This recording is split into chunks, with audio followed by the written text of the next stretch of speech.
All right, gang, it's still Sunday morning, and the arrows for my daughter are cut. You can see them back here.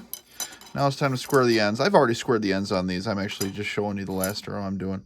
And this is my method of squaring them. So whether you like it or not, those saws give you a ragged edge on its cut edge. So you have got to square the ends using a squaring fixture or my method here. So you got to square them to get a good shoulder against your broadhead or your pointer. Everything you screw in the end. So what I do is first I actually take a silver Sharpie and I mark the ends. Sorry if my hands are a little shaky. I've got the tripod and camera between my legs. So I'm looking over the camera now. Anyways, mark the end so that I can see if the end of the shaft it gets full cleanup. And then I've got actually a granite surface plate with 220 grit sandpaper to start and a V-block. I'm an engineer and, well, originally a machinist, and then I went to engineering school by trade and by education. So I just so happen to have a granite surface plate and a V-block around. So what I do is I put the sandpaper down, put the V-block on top of the sandpaper, and then with one thumb I apply moderate pressure to the inside of the V-block, and then I just rotate it around and give a little back and forth just so I'm sanding the end of that.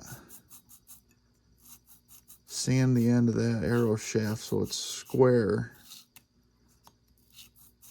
with the end, or square with the diameter of the shaft. Sorry, this is really precarious with this camera. So let's just take a look. Oh, sorry. Yeah, and you can see, I don't know if you can see it or not, but we've got a good, I don't know, quarter of the circumference of that face that's not trued up yet because there's still silver Sharpie on it.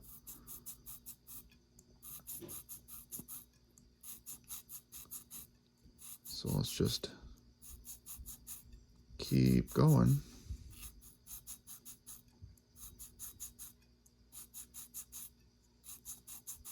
Keep sanding until, and you can kind of tell by the way it feels in your fingers that you've trued up any rough surface or surface that's not square. Yeah, that's pretty darn good. All right, so then I switch over to 1000. This is 1000 grit. So just for the kind of the final finish on the face. Just give it a couple turns. And that's done. And then what I do is I go and I break the edge that we just created. I just kind of support it with my two fingers.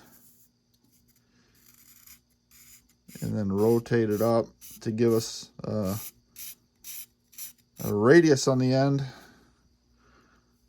I'm pleased with that. I'll show you the end. And that's that. Like I said, there's a bunch of different tools around. I think G5 makes one that works pretty well. It's pretty much the industry standard. You see a lot of folks using it. Like I've seen it over on MFJJ's channel. Is it Podium Archer? Yeah. Anyways, that's a pretty good tool. I see a lot of people using it. But like I said, it seems like you got to take quite a bit of, you got to be pretty aggressive sanding to get all that surface cleaned up and trued up to the OD of the shaft, so everything spins right when you go ahead and screw your points on. So, all right, folks, that's true in the shaft. Sanding the faces. Many people do the knock end as well, and I will probably do that here because that is pretty rough, but it's the same technique to do that. So, all right, talk to you later.